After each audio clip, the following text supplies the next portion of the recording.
All right. Can you see me? I can in that glass of wine. Oh, Lord. Jesus be a fence and a damn half. Well, welcome to the Today. She Shed. Thank you. Thank you. Thank you. I'm kind of jealous. I only got cleaning products behind me. I ain't got shit but a wall. That's about it. And I got wine and snacks. Like, you know what I had to eat today? I started eating this.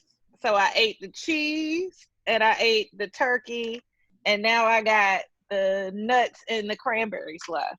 My life. All My right, fucking so life. I know you know everything going on in the world and everything. Mm-hmm. So first I'll introduce you. Mm-hmm. Rae was my roommate and my coworker when I lived in Richmond, Virginia. And now I'm bringing her into the She Shed because I feel like everyone's asking me, like, where do you stand on this? And I'm like, well, I don't stand anywhere as far Mm-hmm. as, I don't have a footing. You know what I'm saying? All I can do is be educated. So I Mm-hmm. wanted to bring you on because I feel like you and I living together, you could kind of put me in my place. Mm-hmm. Like, kind of tell me what I should be doing or what I shouldn't be doing as far as, the protesting and everything that's going on. Mm-hmm. Um, so I'm torn on everything with this because it's like everybody's like, oh my gosh, I didn't know this happened. Educate me. Like, what should I do? And it's that thing where like you want to be a resource. And through me and through work and doing programming and different things, like I do, try to do that because I even feel like there's within the community still levels to educate people. But I also feel like there's so much stuff that's already been out there. Like even on Netflix, they've got a bunch of just now documentaries up there. And you can I go watched it. and watch The them. 13th. Like 13th is there. 13th is there. But then there's also like everything with the Central Park Five. Like, watch that. Anybody, no matter what your race, creed, color, religion, whatever, will watch that story and be heartbreaking. It was something that I had to watch in bits and pieces. And like, I was up in Maryland with my family. We all watched it together, but I had to leave the room multiple times. Luckily, it was nice. I would just go out to the patio and I would sit, and I had my god baby, and she would like come out there and play with me a little bit. She didn't know what was going on, but it was just, it took a lot. And it's a lot to unpack. So my first thing to, I'm not even gonna say non-people of color, because there's brown people and there's people of other ethnicities that still don't understand what systematic racism is and what it means to have 400 years of oppression over you in a country and how that changes things. And even, yes, there are Black people that are out, that aren't African Americans and that experience racism in different countries, but it all has its own story and it all has its own place. There is apartheid, there's all of that there. But the conversation is the systematic racism and oppression that then created disparities for Black people in the United States. Like, that's the conversation. That's that right now. So to everybody that isn't this in the United States, like, my message to them would be, try to find resources on your own, because as you're coming to Black people and you're saying, help me, what can I do? We're still processing. It's like if you go to somebody who experienced a loss and a death, and we've had this happen, everybody, in their family, or someone really, really close to you, and you say, what can I do for you right now? That person is still, now, when you ask them that question a month, 2 months later, even a week later, that answer is going to change. But if you go to somebody right after somebody died and like, oh my gosh, what can I do? What do you need? Right now, I need to breathe. I need to process. I need to unpack this on my own, because on top of trying to help and educate and be able to do things, I still got to deal with this. I had this conversation, and I work for an urban media company, and I had this conversation this morning where I was like, I didn't get a chance to do that. I was unpacking, mentally, and then we pivoted and we did something, so I went there. So no, I didn't get around to doing that. Mhm. um and that's just a thing, because we still have to get up as black men and women and go to work. We still have to, there's people that have families.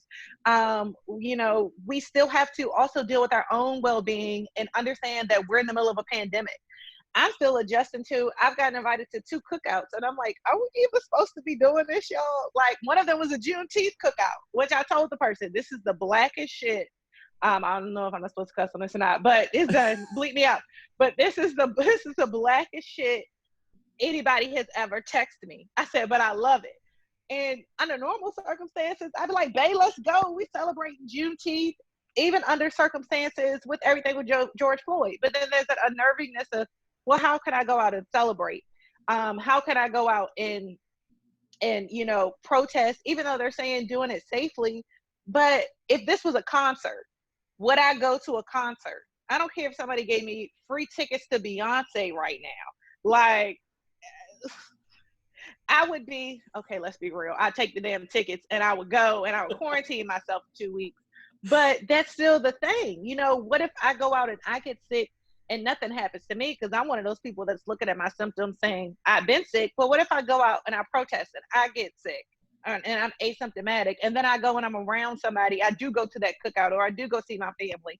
And, I've got an uncle who, had a stroke, compromised immune system, all of that.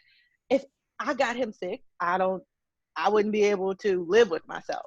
So it's so much, we're as a people is experiencing so much, and a lot of people don't understand mental health. A lot of people don't have the conversations around it. A lot of people don't really understand unpacking shit. Mhm. And it's so much to unpack right now. Mhm. And it's easier. I know I've kicked a few boxes in the corner. I know. I don't There know, even was just I just wanted to bring this up because you and mm, I would go out on the town all the time. And mm-hmm, I think about this often because there are a lot of circumstances that you and I would be going to the same club. I'd be allowed in even though I was wearing whatever I was wearing, and you wouldn't, even though you looked amazing. You know, child, so leggings. I got, how many right, places I right. couldn't get But in because you I paired had. up with a good pair of shoes and a good top, and you looked amazing, and you still weren't let in. And yet, what bothers me about it is that everything is so ingrained in everyday activities that everyone does, including Mm-hmm, myself, that hurt your race. mm-hmm, And so it's like literally, I could pick up an item from, in front of me and be like, racism. That came from racism, or that has mm-hmm, racism attached to it. And so it's so ingrained that where, like you said, you're unpacking it, but where do you begin to take I mean, I know everyone's talking about defunding the police, but there's other mm-hmm, things that every single human, every human being can do mm-hmm, to make the steps and help you unpack mm-hmm. that. I think the main thing is the big issue. I don't even think it's racism. I think the big issue is unconscious bias.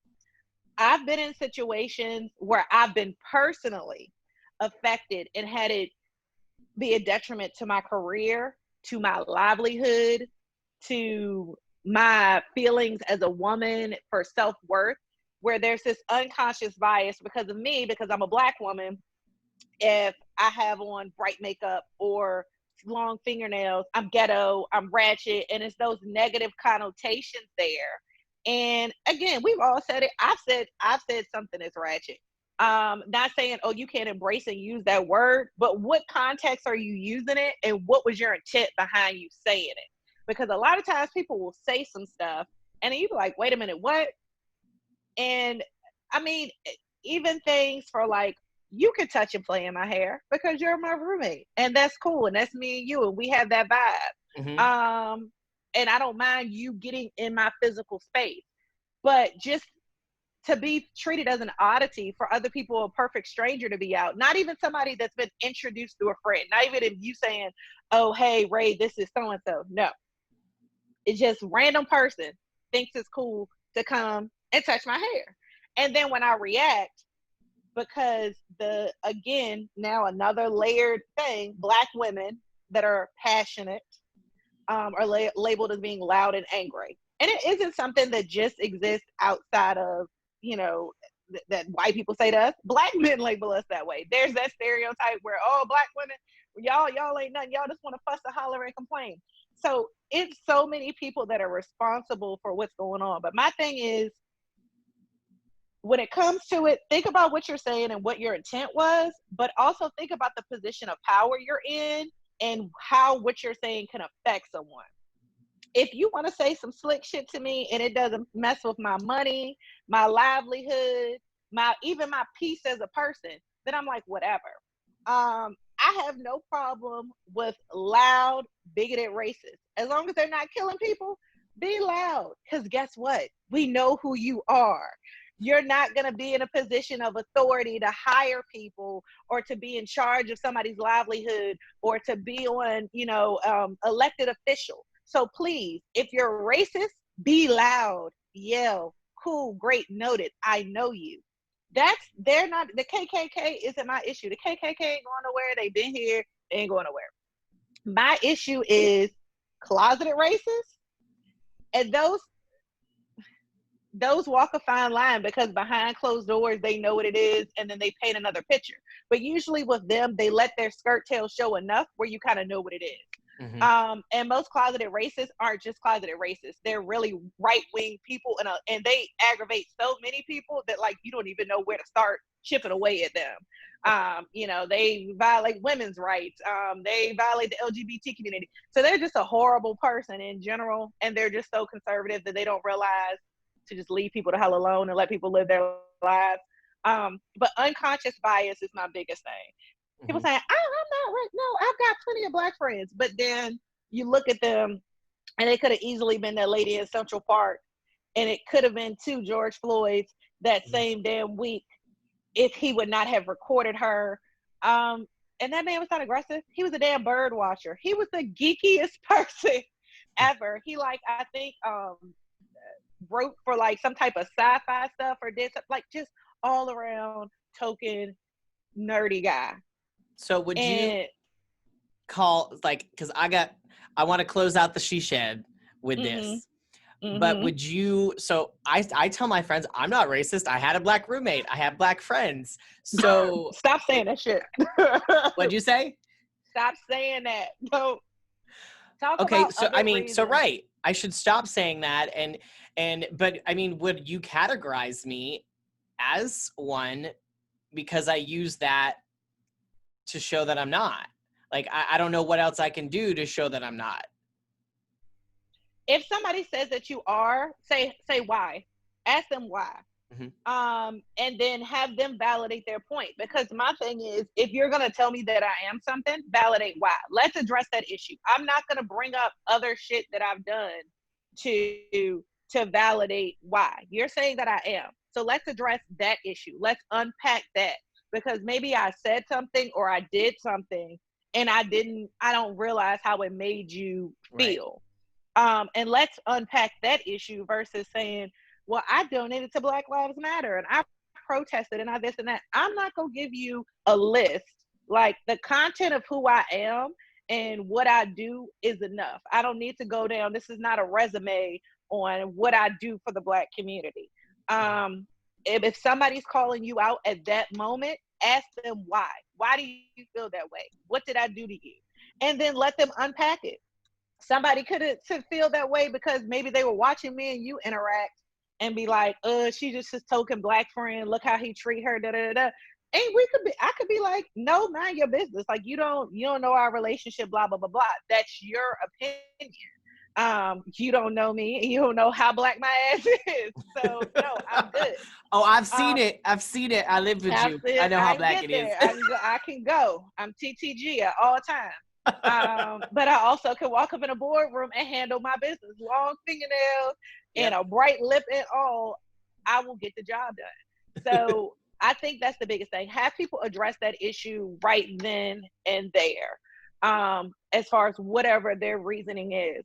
But the biggest thing most people can do is just stop, think about if what you're doing or your prejudgment could negatively impact somebody's livelihood in their life.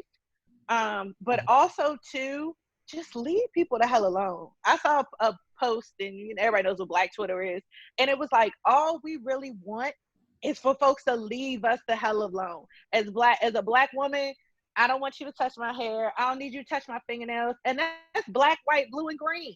But I've never really had a black woman put her hands in my hair because she knows, don't put your hands in my hair. So all we really want is to be left alone. We want to get up. We want the same opportunities, and that's the thing too. A level, and it was Dr. King's daughter, who was also Dr. King. She spoke on this, and she spoke on equality and equity.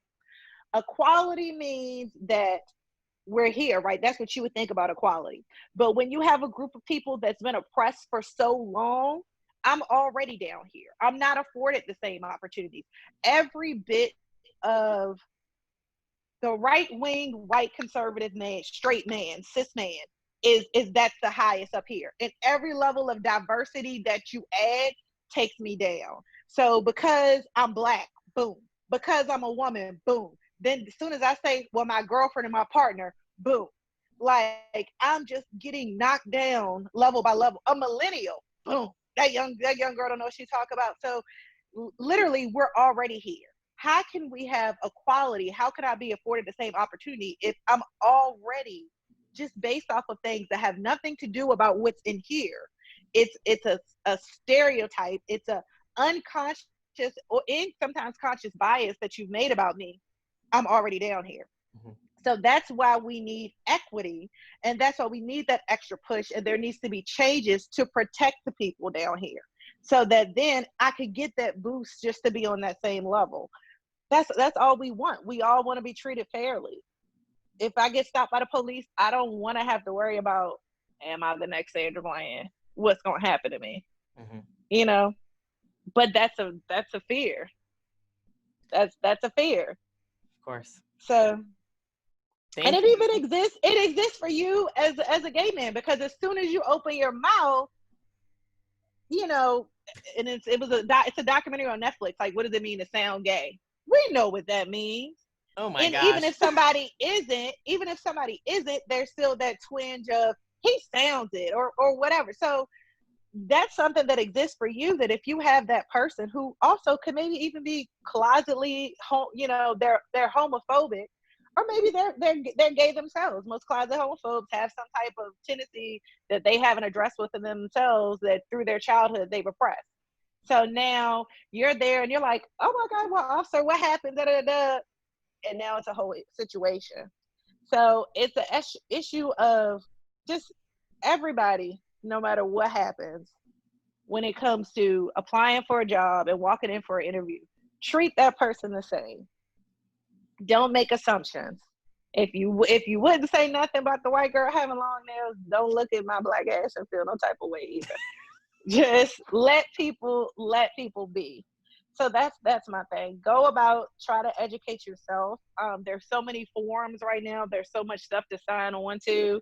I even saw it was a HR manager for the T-Mobile call center here in Richmond. She posted literally with like 25 things white people can do right now.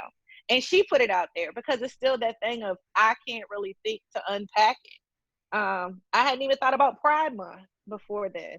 And then I've even talked to some black people like, nah, Pride Month canceled. And I'm like, no, it's not.